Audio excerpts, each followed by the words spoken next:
What's going on, everyone? In this video, we're going to be talking about how I personally day trade Tesla options. Now, I trade Tesla 3, 4, 5 times a week, Monday through Friday. It's one of the top tickers that I love to trade just because of the average true daily range.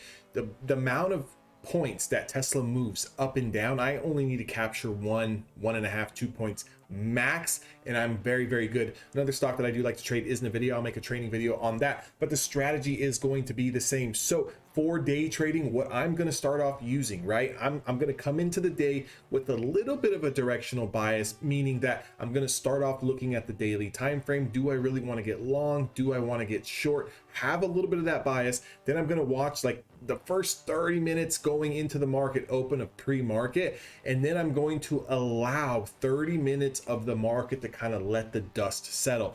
Now, a lot of traders I know rush right into taking trades right off the bell. That's when everything is, kind of fanning itself out and getting, the dust settled. But you can tend to lose a lot of money if you're not experienced and understand where your take profit is at, or understand where your stop loss is at. So that's why I like using the 1 hour candles. Now, let me quickly kind of show you here on my chart. Again, if you're not a member of my of the Evolution Trader School, which is a school that I run with the 2 online courses and online community, you're really not going to understand why I have so many supply and demand zones on my chart. But I'm going to do my very, very best to kind of, just briefly give you a general understanding, right? So each one of these lines here you see is a different area of supply and demand. Now, the more lines that you see kind of zigzagging and crossing over each other is not good, right? We're not looking for little space. What we need is gaps. We need gaps that where the stock has $1, $2, $3 to run. That's going to give us a good entry, whether it's long or short, to kind of get in, even make a little bit of a mistake, not have the best overall entry, and still capture that $1 or $1.50 off a stock like Tesla. Now, again, sometimes you do get into those trades where the stock just goes $2 or $3 or $4 or $5 in your favor all day, but the majority of the time, maybe 50-60% of the time, you're going to get choppiness action. You're going to get, moves that go up $1, $2, $3, and then kind of come back down. Like today is a perfect example. It's been very, very choppy today in the overall markets, kind of letting the dust settle after this FOMC. But if we look at the first hour candle here, okay, if we look at the first hour candle here, I trade out of California, right? So all of my time frames are going to be in Pacific Standard Time, just as full disclosure. So this 6 a.m. candle here is going to include my 30 minutes of pre-market data that I like to have in there. That's realistically when a lot of the moves are happening. It's like 30 minutes prior to the open and then 30 minutes after the market opens. So this candle is going to run from 6 a.m. and it's going to close at 7 a.m. It's going to be 10 a.m. Eastern Standard Time. So if we go ahead and we look at the high, right? And if I kind of zoom down a little bit, if we look at the high wick here and I actually put a price level line on this, you're going to see that this high price is 163.25.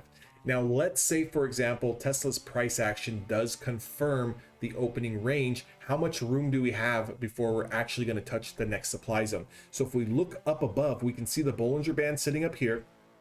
We can also see a declining 200-day moving average, and this is sitting at around 164.83.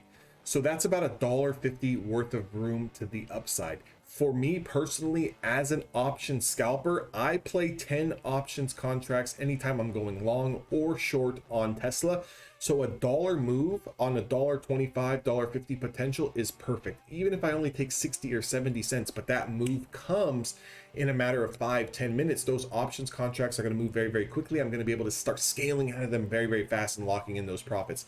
So the long sided pivot was going to be 165.25. If we were to break that, I would go down to a 5-minute time frame, watch for the break, watch for the new high over the pivot. So if it's 163.25, maybe it goes up to 163.40. That now becomes my entry, and then I'm going to get long and I'm going to start selling for profits into this 200-day moving average.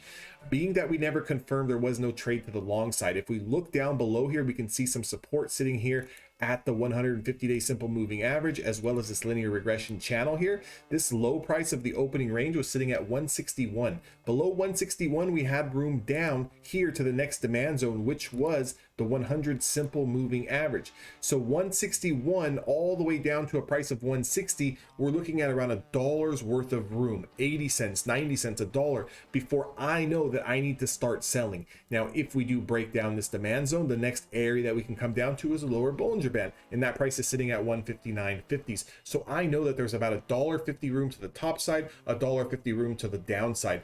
Do I have a directional bias or a marriage to going long or short as a day trader? Of course not. I'm just looking to take the options contracts that are going to be best served to fit me. Now here's the big kicker when it comes to playing options, and keep in mind, depending on your account size, I always am playing at the money, which is as close to the current stock price as possible, or one right outside the money. I am never buying 3 or 4 or 5 strikes outside the money, long or short. I'm as close to at the money, in the money as possible as I can afford. I'm not going 3 or 4 contracts inside the money. I'm either right there as close as I can get, whether that be one inside or one outside. And I like to keep it that way because as I'm a day trader and as I'm scalping these options contracts, sometimes I'm only looking for $1. And if I'm taking 10 contracts, I can start to scale off in 2s and 3s very, very quickly and start to lock in those profits.